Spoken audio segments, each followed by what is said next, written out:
Okay, good evening, everybody.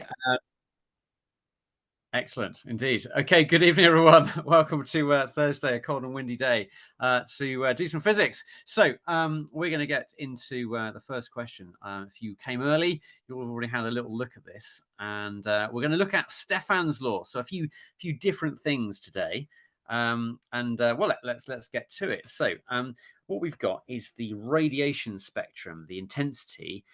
With units of, well, it's power per unit area per wavelength, which is quite a strange idea. But that means the area under that curve is going to be the power per unit area. So that's really useful because basically, if you have a star, for example, then you can actually use that information to sort of work out, the watts per unit meter either are received on the Earth, which is about 1400 watts if you go outside the atmosphere. So if you have a solar panel of 1 square meter, then about 1400 watts is the maximum power you could get if you had sort of 100% efficiency. This is the Planck radiation spectrum, which is also one of the starting points for quantum mechanics. So understanding the spectrum of light emissions for electromagnetic radiation from a hot object of constant temperature. We call this a black body, but a star doesn't have to be black. It can be something which is a uniform temperature. This is the curve it produces. So Stefan's law is proportional to the absolute temperature to the power 4. So what we can do is we can write firstly for part I. Let's just have a good pen for this. All right, let's just write that down. So Stefan's law means that the power, radiated power from our star, all right, so that's power, not power per unit area, but power is going to be proportional to t to the 4. And in front of that is called Stefan's constant, the area of our star, and the emissivity. All right, and the emissivity, if it's a perfect black body, is 1. All right, so A is the area, and this is called the emissivity. All right, so if you're new to this will be in the formula sheet. You can just use it. But this is a really nice sort of idea. This is a model of radiative emission. Now, what's important, gotcha here, that's in Kelvin, absolute temperature, not Celsius. And yet the question is given in Celsius. So there's an immediate gotcha there to watch out for. So we're going to convert this to Kelvin. All right. So what we asked to do, we're trying to work out the radiative powers between 500 degrees Celsius and 1000 degrees Celsius. Okay, and this doesn't have to be a star. This could be any object, all right? It could be an oven, could be a piece of metal. But, if you did have a star, then we can actually use this to work out the luminosity of our star. So phi in this case would be the actual power, which we call the luminosity, which would be sigma times 4 pi r squared, which would be the radius of our star. So we could scale this problem up. Let's call the emissivity 1, and then we've got t to the 4. So if you work it out for about 5,000 degrees, which is the temperature of our sun, and the radius of our sun, you can look that up. You can work out about 10 to the 26 watts, I think, produces for our sun. So L sun is about 10 to the 26 watts. Huge amount of energy. And divide that by 4 pi r squared, where r in this case would be 1 astronomical unit, and that gives us about 1400 watts. So this is a really useful kind of idea. Let's just solve the problem though. So let's go back to this. So what we're going to do, we're going to write that in for two things. So if we do the ratio of phi 1000 and divide that by the ratio of phi 500, I'll use my suffix to tell me what I'm up to. The Stefan's constant, the area, and the emissivity are all going to cancel. And what we're left with is the absolute temperature of the 4. So what I would do, rather than sort of just writing it down, I would make sure I've got all my data substituted. So I'm going to add 273 to 1000, because that's what 1000 degrees Celsius is in Kelvin, to the nearest Kelvin. And we're going to add 273 to 500 and raise that to the power 4. Then you can do your arithmetic, or you can stick it to a calculator, and you get about 7.36. Okay, so if we double our temperature in Celsius, not in Kelvin, we multiply our powers produced by our radiative objects. So there we go. Let's just draw a little object there so we know what we're doing. So that is area A, all right, radiating away. All right, then that's going to be the power in watts produced. All right, so that's the first one. Nice and easy marks just by putting numbers into a formula, really, and noticing that we don't need to worry about the constants in front. It's a ratio. Now, part 2 is called Wien's law. Now, so Wien's law says that lambda max, so this the wavelength at the top of the Planck spectrum, which is what this is called, named after Max Planck, a great German scientist who was one of the sort of fathers of quantum mechanics. That's inversely proportional to the absolute temperature. Now, this is again a really useful result. So, and let me just write it down and I'll explain why it's so useful. So lambda max is a constant divided by the absolute temperature. Now, the reason why this is really useful is that if we measure the spectrum of, say, a star, which will look a bit like this, if we find out that the wavelength which corresponds to the maximum intensity, we can use Wien's law to work out the temperature of what we're looking at. So you might talk about color temperature in spectroscopy. And what that really means is that you've got this inverse relation. So if you've got a small wavelength, you've got a larger absolute temperature. You know, for example, blue stars will be hotter than red stars. Okay, so that's a fantastic way of inferring the temperature of a star from its spectrum. And then we can use things like the power idea to work out its radius. So a lot of cosmology is based on, well, all this stuff, because all we can get from stars are basically light, with the exception of some gravitational wave astronomy, which is something that's quite new in recent years. So let's apply Wien's law. So what are we talking about? It says that the maximum emission at 500 degrees Celsius is 3750, and we want the wavelength at 1000. So let's do this. So what do we got? So we could say that lambda max, we divide it by 3750 nanometers, all right? Then that's going to be the temperature in 773 Kelvin, all right? So if we divided the temperature by 773, we've got a -1 there, we can ignore the constant. So in terms of the sort of technique of this, we use ratios, so we don't need to work out B in this case, and we don't need to work out sigma, A, and epsilon in the other case, all right? So ratios are a really nice kind of physics stroke maths, not Russians. Ratios is what we're going to use here, okay? So let's just use this concept for our, so if the temperature is 1273 Kelvin, i.e. 1000 degrees Celsius, therefore lambda max is going to be 3750 nanometers times our temperature ratio. So that's going to be 1273 over 773 to the -1. And if you put that into a calculator, you'll get 2277 nanometers. So I think how many significant figures is appropriate here? Probably 3, I think. So to 3 SF, that's going to be 2280 nanometers. Okay, there we go. So there we are. Nice little quick question. What have we learned? Well, we've learned a little introductions for some probably most powerful techniques we have for spectroscopy, Wien's law, and the fourth power rule for the power spectrum. Okay, so it's good stuff, and ratios. Right, any questions in the chat for me before I carry on? No, all good? Can you still hear me okay? Yeah, a question just came up. Why was the graph there? We didn't use it. Oh, right. Okay. So, well, I guess it's sort of it shows you what you mean by the spectrum and what lambda max is. So I guess you don't specifically need that, but that's a good piece of context, I think. All right. Okay.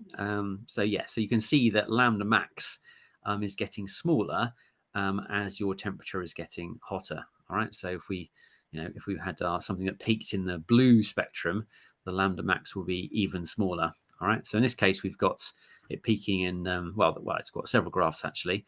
So we've got one here. This is the one that's a sort of red star, for example, and we've got maybe a yellow star, which is ours.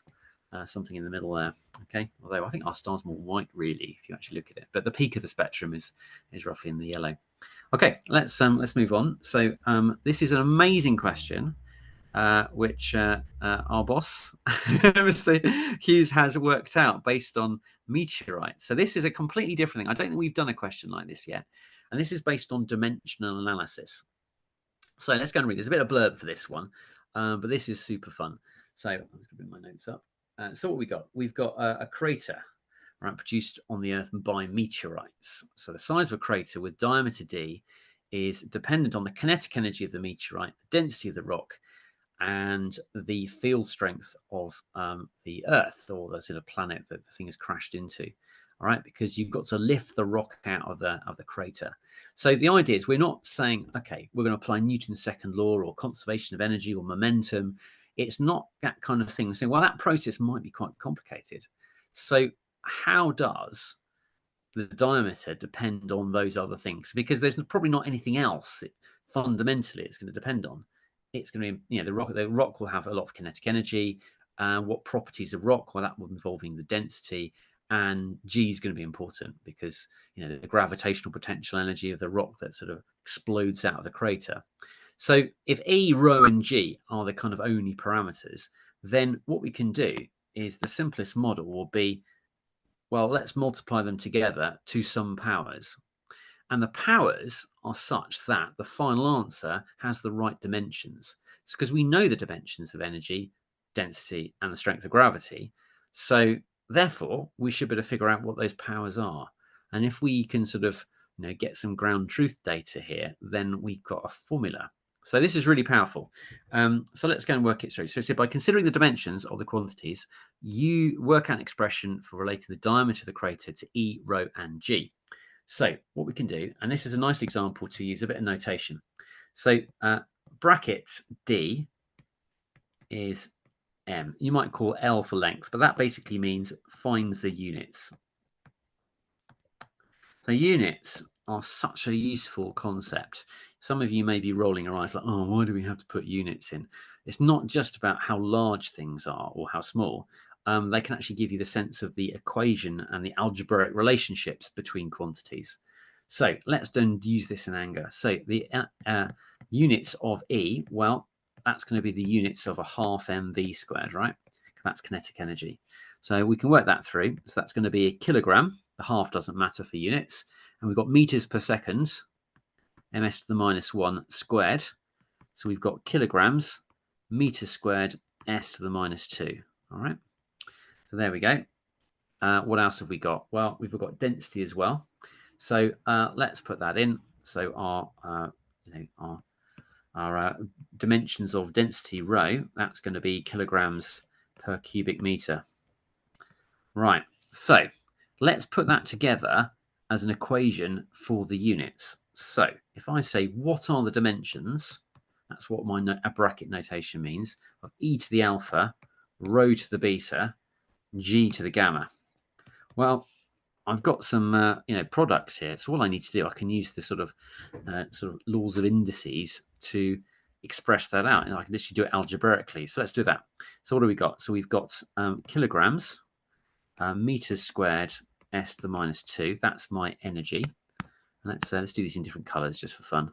Right, that's for alpha. And the rho is going to be kilograms per cubic meter. And that's going to go to the beta. And then let's pick a different color.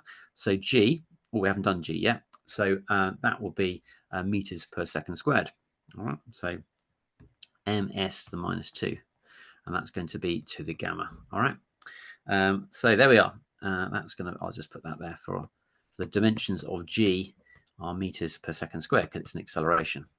All right. So it's also newtons per kilogram, but in SI units, it will be ms to the minus 2. So let's expand that out.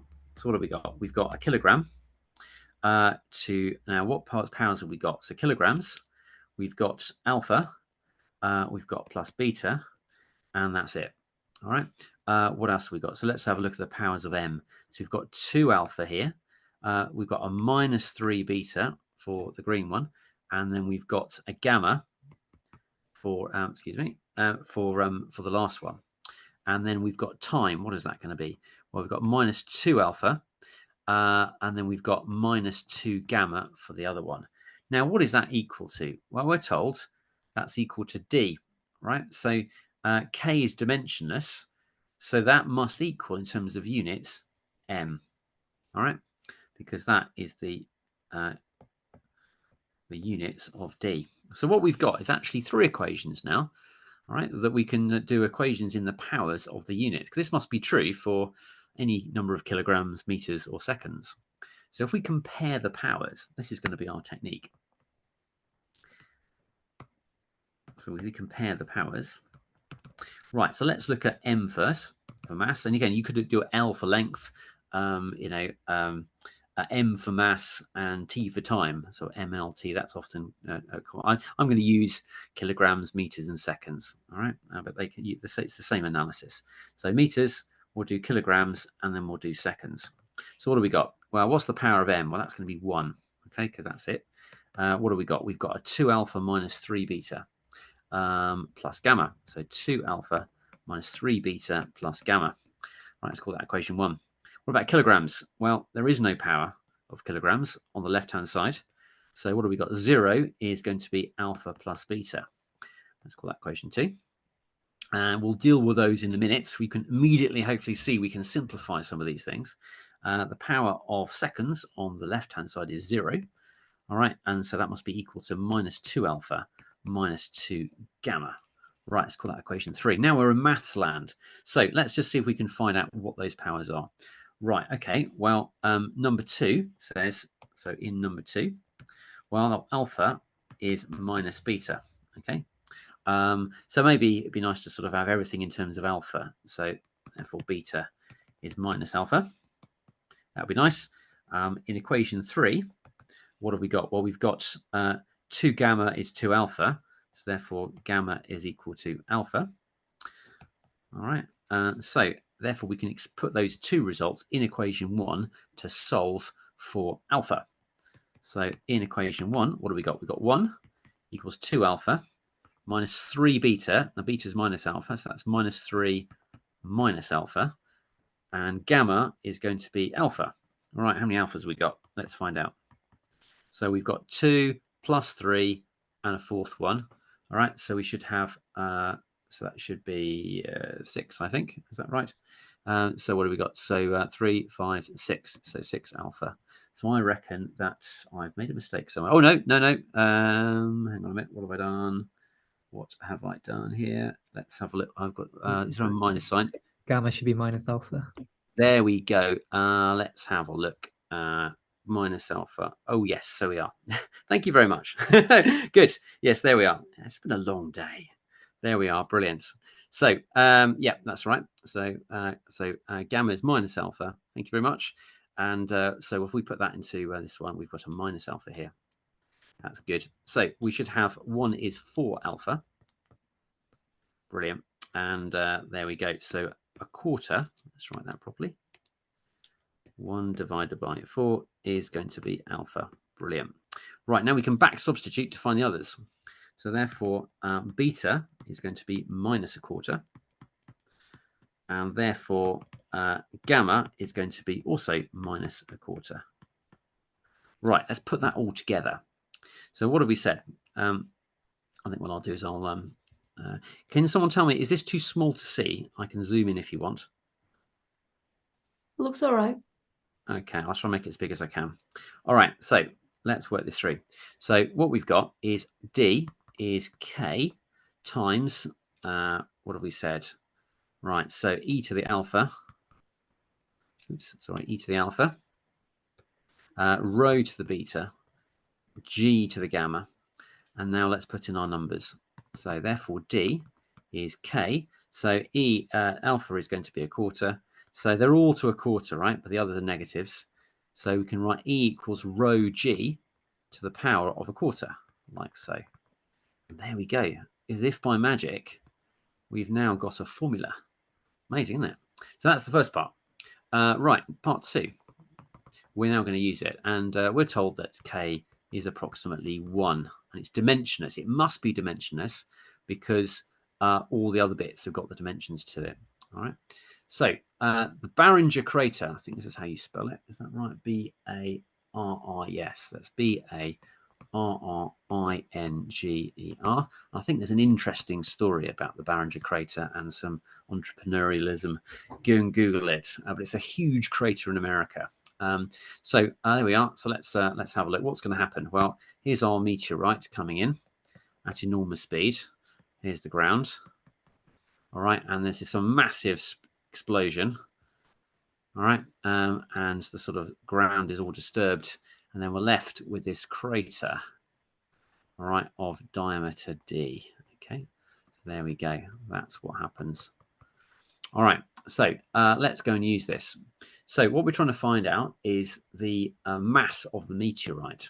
Okay, so if we assume that E is a half mv squared, it's not moving relativistically, and I think we're told that D from measurements is at 1200 meters. We're told that the density of rock is about 3000 kilograms per cubic meter. That's kind of makes sense. And the kind of velocity of impact might be about 15,000 meters per second. And that sounds sensible to me because the escape velocity for the Earth is about 11 kilometers a second.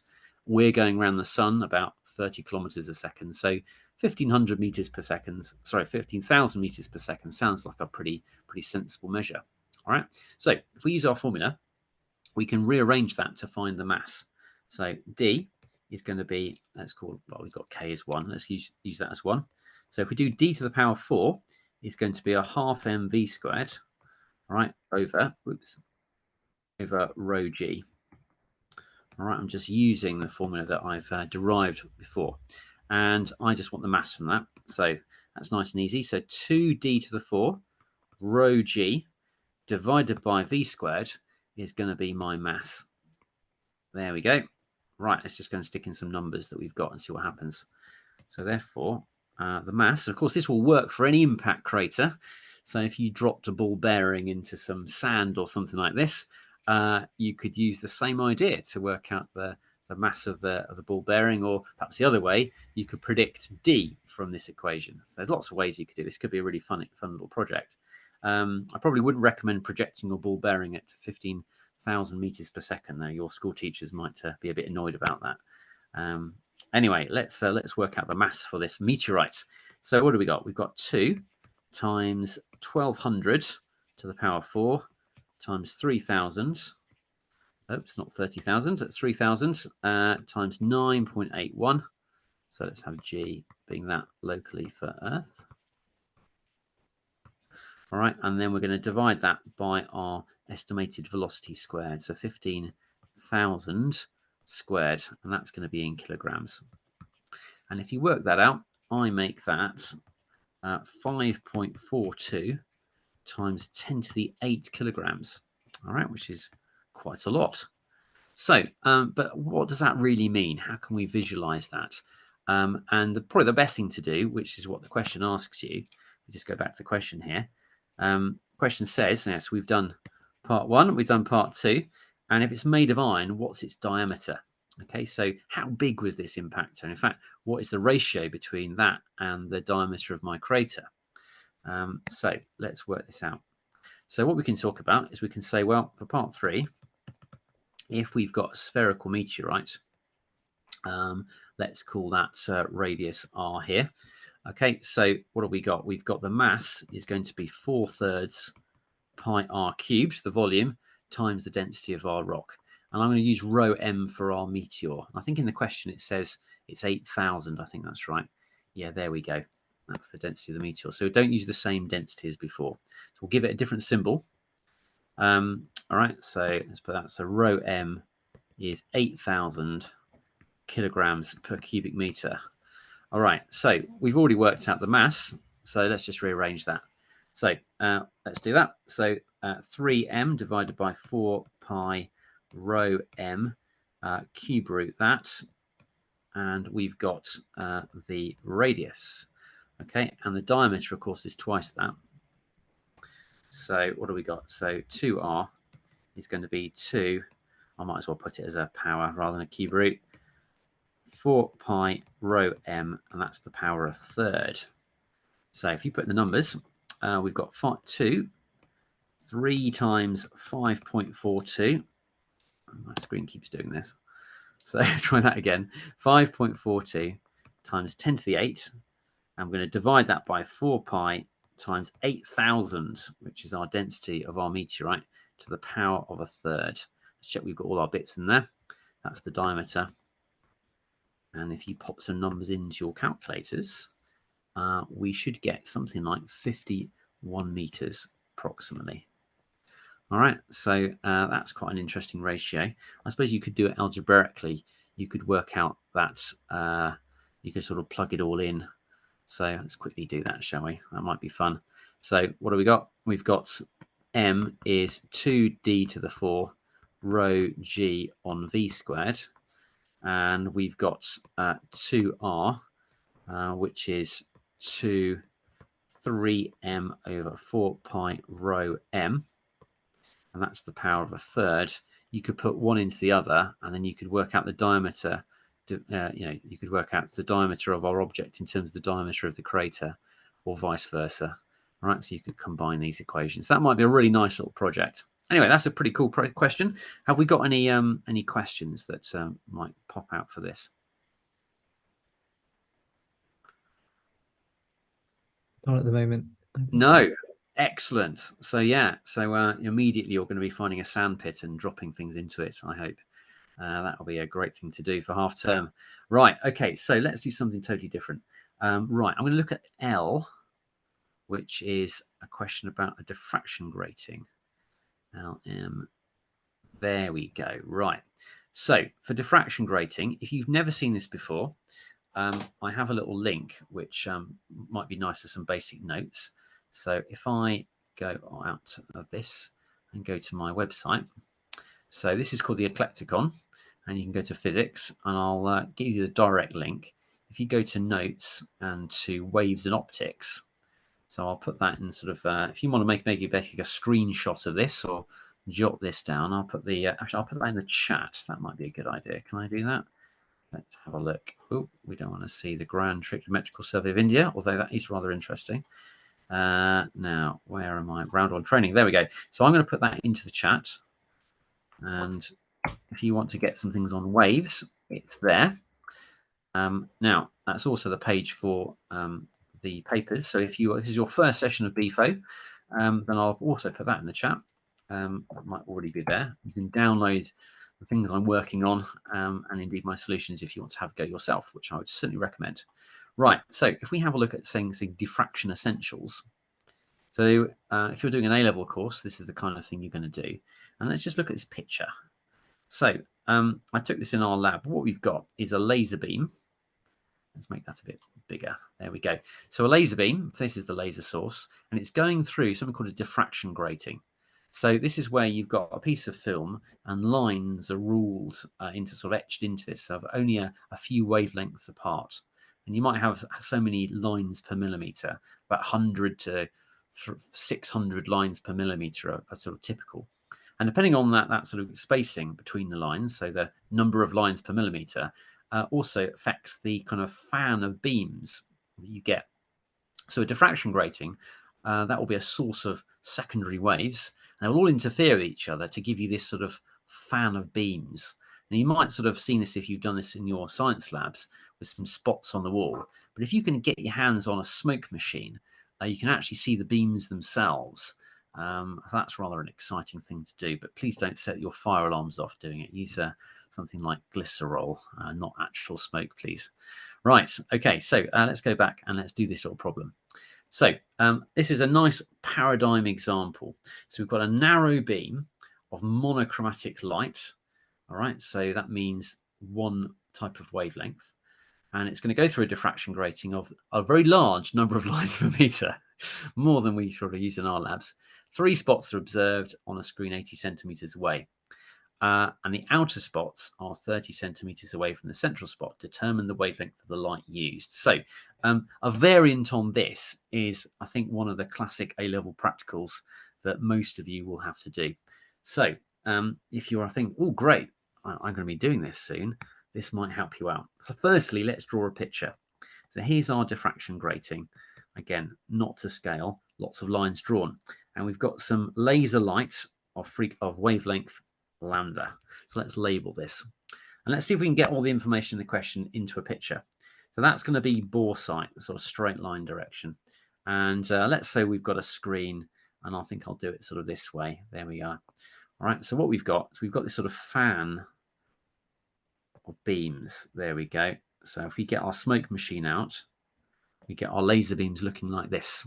All right, so there we are. There's our laser. And that angle, let's call that theta. We haven't asked for that yet, but this is trigonometry, right? So in fact, I think what I'll do is, this is the 3D diagram, and we'll have a sort of spot on screens here. And I'm going to call that n equals 0, n equals 1, and n equals -1. This is going to be a screen. So there'll be a sort of, let's draw this. So this is a sort of screen. This is a sort of 3D picture. Okay, here's our screen. And this one, let's have that distance x away. Okay, so that's going to be x, that's 80 centimeters. This gives us our spacing. So our spacing, all right, is 1 divided by, so it's 1 meter. So 1 meter divided by 6 times 10 to the 5. All right, so normally it's lines per millimeter. This is lines per meter. All right, and it's going to be 30 centimeters away. So we need another dimension, which is this way. So let's call that dimension y, shall we? So there's our, let's call that y1. All right, and y-1 is that distance. All right, so if we kind of think of a different sort of projection of x versus y, right, here's going to be, I'll do that with the same colors. So here's our bore site. Right, we've got our spots here. These are our angles. So we've got a kind of 2D picture now. So it's always a good idea, if you've got something in 3D to show you what's going on, then draw a 2D diagram before you get to do some analysis. All right, so that is going to be y1 there, and that's the same distance, but y-1. Okay, actually that would really be the spot really, but let's call that y, shall we? All right, so y1. Okay, and that's x at the bottom. Right, so right, from geometry, can you give me a formula? Put it into the text, please. How do we relate y and x and theta?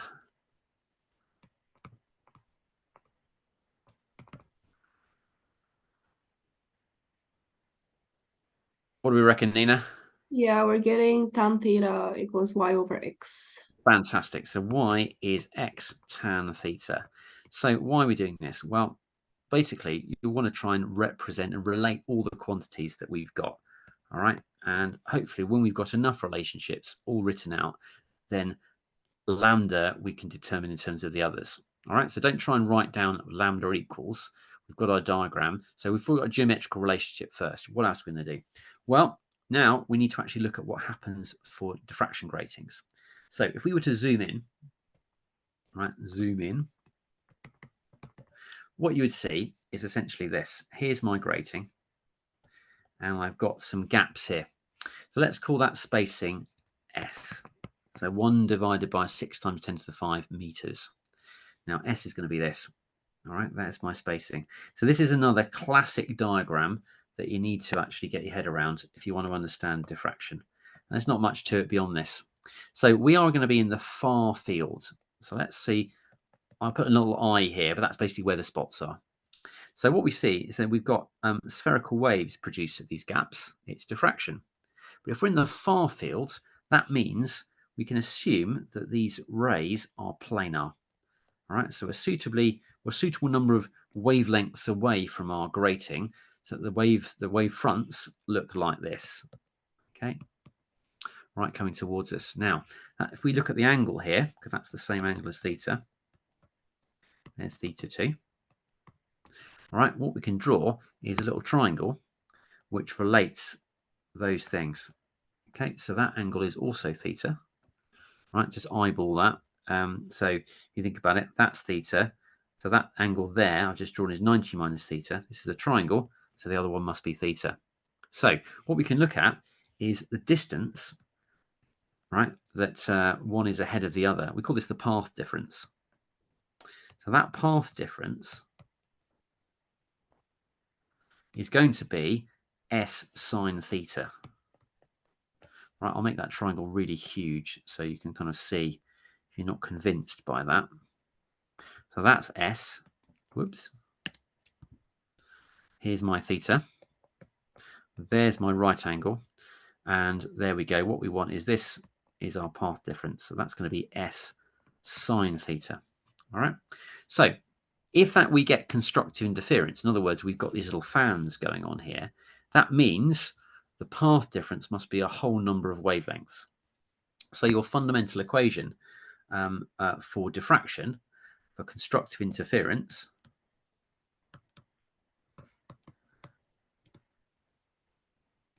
that means that S sine theta, the separation between the, in the grating, must be a whole number of wavelengths. All right. Okay, well, that's cool. And therefore, well, what's the maxima of those? Well, that is going to be if you rearrange this, so i.e. spots at theta n is going to be n lambda over s, and we're going to inverse sine that. Okay. Now, for small angles, sine theta is approximately theta. So when you look in your textbook, you'll probably find that, but let's going to do it properly, I think. Small angles. Right, in radians, what you'll find is that theta is approximately sine theta.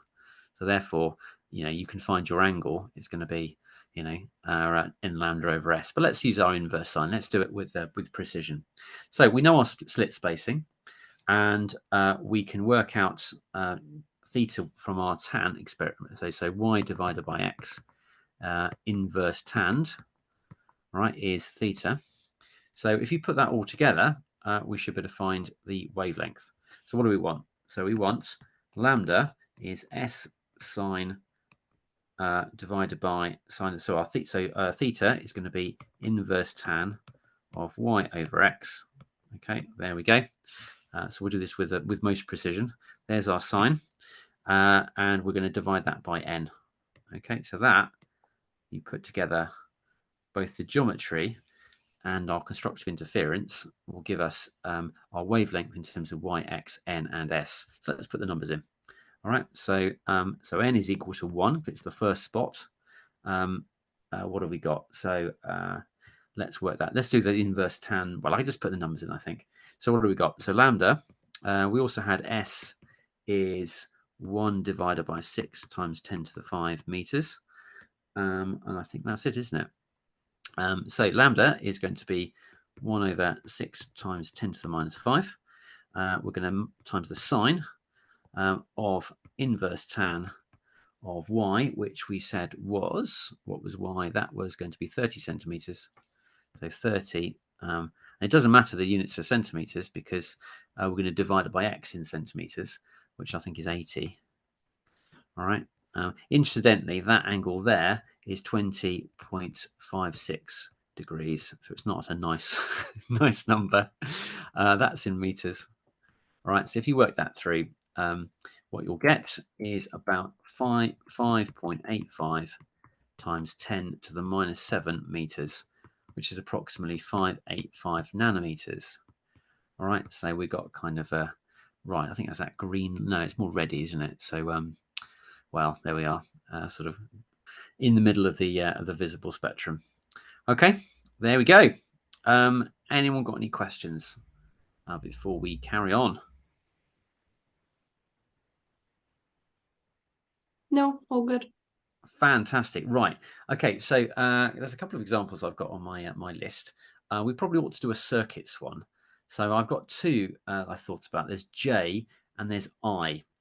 So J's I think is a little bit hard, a little easier than I. So I think we'll do J, and if we've got time, there's a little sort of a nice sort of a materials one, which is K. So I think maybe we'll do J and see how we get on with this one.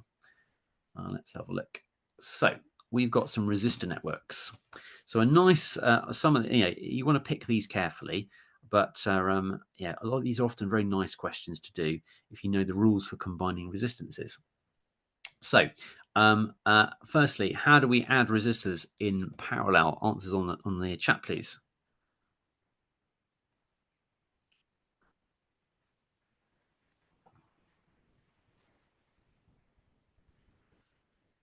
Well, somebody said some. Okay, Right. there we go.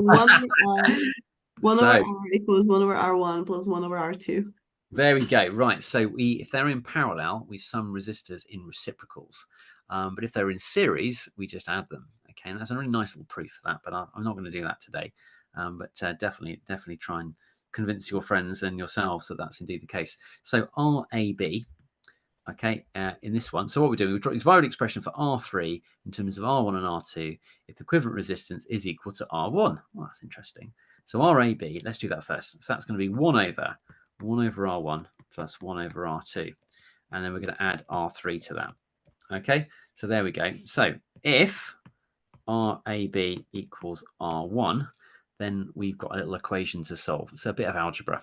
So what do we got? So therefore, R3 is going to be R1 minus 1 over R1 plus 1 over R2. Right, we are definitely in maths land now. So what might I want to do? Well, let's sort of put those together as fractions. So I think probably this question would be nicer if it was a sort of show that, I think. You know, because you effectively have got the answer already. But let's just make it a bit tidier. So what I would probably do is I would combine this fraction. So what would I do there? So I would probably multiply top and bottom by R1, R2. So R1, R2 on the top. So that's now going to be R2. And because the R1s cancel, and this is going to be R1. Okay, so there we go. And then I would combine those two things. So R1 times R2 plus R1. All right, minus R1, R2. And have that all over R2 plus R1. So I'm multiplying R1 by R2 plus R1 over R2 plus R1. And let's just simplify that. So what have we got? We've got R1, R2 plus R1 squared minus R1, R2 over R2 plus R1. And one more step. Notice that these cancel. So we've got, therefore, R3 is equal to R1 squared over R2 plus R1. I think that's the nicest way, the nicest answer, if you like. Anyway, but yeah, you could essentially, you've already got it from here, if you really want. Okay, so what do we want to do now? So a different arrangement, let's go and read it, is this one in B.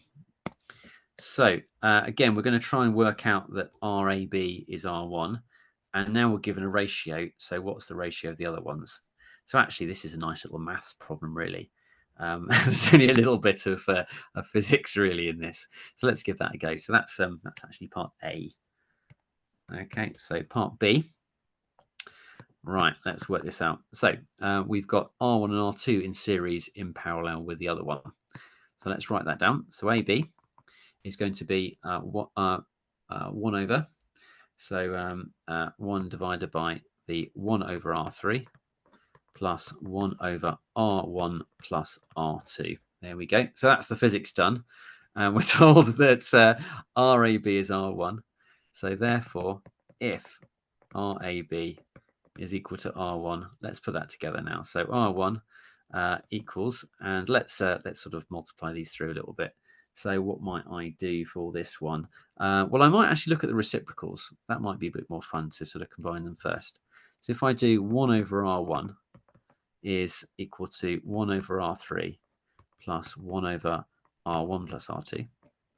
Okay, and then why would I might want to do that? Well, I'm given this ratio. So we're told that R3 over R2 is equal to 6. All right, okay, so let's just call that something. Let's call R3 over R2. Let's call that A, shall we? Just for fun, there we go. So what could we do? Well, if we divide everything by R2, and what we're trying to find R1 by R2. So if we divide or multiply everything by R2, that would work. So R2 over R1 equals R2 over R3 plus R2 over R1 plus R2. All right, so we've kind of got, so what we want is R1 over R2. And let's call, let's call X equals R1 over R2. Yeah, let's call it that. Right, so again, we're using ratios to sort of simplify our problem. So what does that mean? Let's go for, so that means 1 over X is R2 over R3, which is 1 over A. And plus, well, we want the sort of similar kind of ratio here. So R102 is what we want. If we divide both sides by that, okay, this bit here, that, if I divide top and bottom by R2, I've got 1 over R1 over R2 plus 1. Okay, so I can write that in terms of this thing X. This is what I'm trying to find. This is the goal. All right, so in terms of algebra, this is really a maths problem, but try and simplify it as much as you can so that the algebra doesn't become unwieldy. And having lots of 1 and 2 suffixes isn't really helpful here. So let's call it something. So this one, that's going to be 1 over what we want, X plus 1. Double check I've got my notes right. Yep. Okay. So what we need now to do is solve for X in terms of A. So what can I do? Well, let's all put that together. What might I do? Let's go for, well, if I kind of substitute these ones. So the 1 plus X, nice to sort of invert that. So 1 over X minus 1 over A is 1 over X plus 1. Okay, so let's combine this fraction. So A minus X over XA is 1 over X plus 1. And then I can invert this one here. So X, whoops. Okay, so if I go for XA over A minus X, that's going to be X plus 1. All right. And what might I do next? Well, let's just multiply both sides. And that's going to give me a quadratic. Fantastic. Well, I know how to deal with quadratics. So this is good. So you're always on the lookout of what can I do algebraically to lead me somewhere where I can apply a tool that I know about. So in this case, you know, quadratic equations, we all know how to solve those. We should. So if it looks like a quadratic equation, can we put it in that form? So let's do that. So we've got XA is equal to X plus 1 times A minus X. Let's expand that out. So we've got XA plus A minus X squared minus X. Well, this is looking good, isn't it? So I can take those from one side.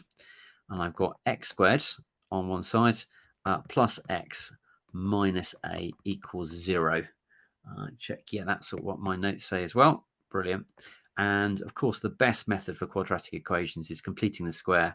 So immediately we can write down X plus a half squared minus that lot, the half squared, that's minus a quarter, minus A is 0. Okay, and we'll put them all together. So we've got X is going to be, so A plus a quarter, right? We're going to be square rooting that, and we've got a minus a half, and there should be a plus or minus here, but rather depends on what A is going to be. If we take the positive root, we could have a look at both. So I think we'll find that probably the positive root is what we want. Right, so let's have a look. So we're told that A is equal to 6, I think. Is that right? Yeah, so A is equal to 6. So therefore, X is going to be minus a half plus or minus the square root of 6 plus a quarter. So that's going to be 25 over 4. Oh, good. That's nice because we can square root both of those. That's a perfect square. I probably could have factorized that if given A is equal to 6, but hey, we're doing it generally.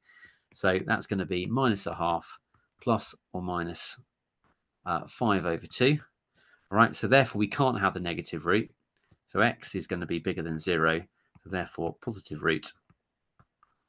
So therefore we can write X is equal to minus a half plus 5 over 2. So that's going to be 4 over 2, which is equal to 2. All right, so X is equal to 2 in this case. So just to summarize the question, what have we got? So if we have in this particular circuit, if RAB equals R1, and so we're told that R3 over R2 is equal to 6. This implies that R102 is equal to 2. Isn't that nice? Nice exercise in algebra hidden in terms of resistors. So I think we have come to the conclusion. So there are lots of many other lovely problems here. One that was on my list tonight, but we haven't got time for, is K. So K is actually a very nice calculus problem, believe it or not, if you sketch it. So that's a good one to do and relates. So stiffness is related to sort of materials and bending and that kind of thing. And another slightly more complicated but very nice circuits problem, definitely this one. This is part 2 of question I. All right, so there's a slight tricky bit, which I think is this one here. So I is a bit hard. I and II are really lovely. And I definitely recommend having a go at this, which requires you to look up Kirchhoff's second law. All right, so in that case, the EMFs around any loop is the sum of the I times R's. And I think I'll just give you a little hint, the diagram to draw. What you want to do is define some currents here. Let's call that I2. This could be I1. That must be I12. And we're told that this is 2 amps, I think. All right, so what you can do, if you pick any loop you like, which could be this one, you go around your loop, and the EMFs, in this case 12 volts for this particular loop, would be the sum of the IRs. So you actually do that for all possible loops, and you'll generate some simultaneous equations that you can then solve for your various unknown currents. Okay, so that's a really nice little problem. That might be a little bit harder than what you get for standard A level, but not too much harder. Okay, thank you very much indeed. I hope that was fun. Good luck if you're doing PATs and BPhOs or any other kind of thing, or whatever you're doing over half term. We'll have a break next week, and then we'll return for the last 2 training sessions before BPhO round 1. Thank you very much. Thank you very much. A quick reminder, next week's half term, so a break then, and then the following 2 weeks, so November the 2nd and November the 9th.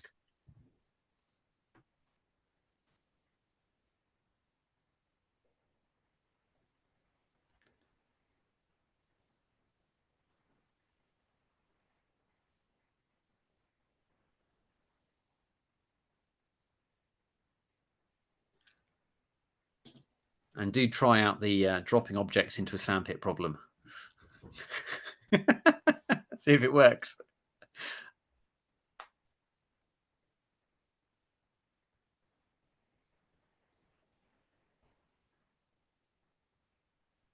I'm going to stop recording now. No questions popping up. So. Okay.